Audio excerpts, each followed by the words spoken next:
Liham na pirmado ni Executive Secretary Lucas Bersamin at may petsang August 25, 2025.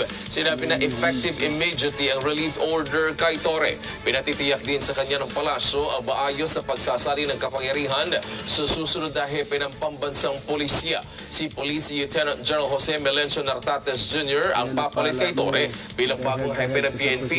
Ayon naman kay DILG Secretary John Vic Remulla, inaprobahan ng Pangulong memorandum mula kay Bersamin na humihiling na lagdaan ang appointment ni Nartates kapalit ni Torre. Si Torre nakatakda pa sanang magretiro sa March 11, 2027.